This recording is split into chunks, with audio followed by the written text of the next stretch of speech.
શહેરમાં ફરી એકવાર નકલી ઘી બનાવવાનું રેકેટ ઝડપાયું છે. ઉત્તરાયણ પોલીસે નકલી ઘી બનાવતા કૌભાંડનો પર્દાફાશ કર્યો છે.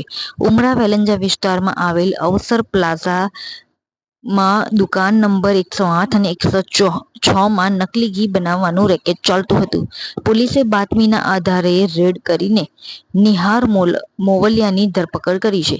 સાથે નકલી ઘીનો જથ્થો પણ જપ્ત કર્યો છે. 583 લીટર નકલી ઘીનો જથ્થો પોલીસે જપ્ત કર્યો છે. તેમજ નકલી ઘી બનાવવામાં આવતું સોયાબીન તેલ, ડાલડા, ઘીના ડબ્બા, પેકિંગ માટેના સાધનો, સીલિંગ મશીન, વજન કાંટો, ગેસ સિલિન્ડર જેવા ચીજ વસ્તુઓનો પણ પોલીસે જપ્ત કરી છે. નકલી ઘીના જથ્થા સહિત પોલીસે કુલ ₹4,94,940નો મુદ્દામાલ જપ્ત કર્યો છે. આ જે આરોપીઓ છે તે છેલ્લા 18 મહિનાથી આ સ્થળ ઉપર નકલી ઘી બનાવવાનું રેકેટ ચલાવી રહ્યા હતા.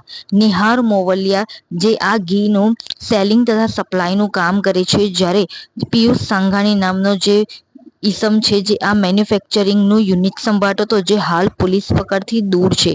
આ જે બંને આરોપીઓ છે તે લોકોના સ્વાસ્થ્ય સાથે ચેડા કરીને નકલી ઘીના વેચાણનું કૌભાંડ ચલાવી રહ્યા. સુરત મહાનગરપાલિકા. સાહેબ, શું કાર્યવાહી છે? કેટલી ગંભીર બાબત, કેટલો જથ્થો?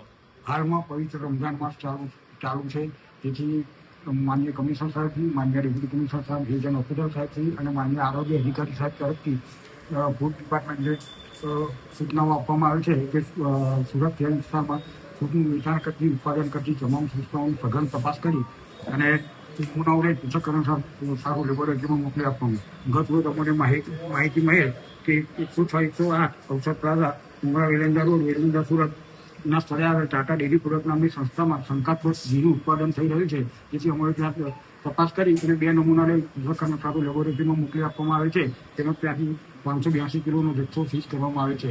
સાહેબ, ઘીના જથ્થામાં શું યુઝ થતું હોવાનું પ્રાથમિક લાગી રહ્યું છે? આ ઘીનો જથ્થો શંકાસ્પદ હોવાનું લાગી રહ્યું છે અને તેમાં વેજીટેબલ ઓઇલની મિલાવટ થતું હોવાનું શંકા થઈ છે. સાહેબ, શું કાર્યવાહી આપના તરફ પોલીસ તરફથી?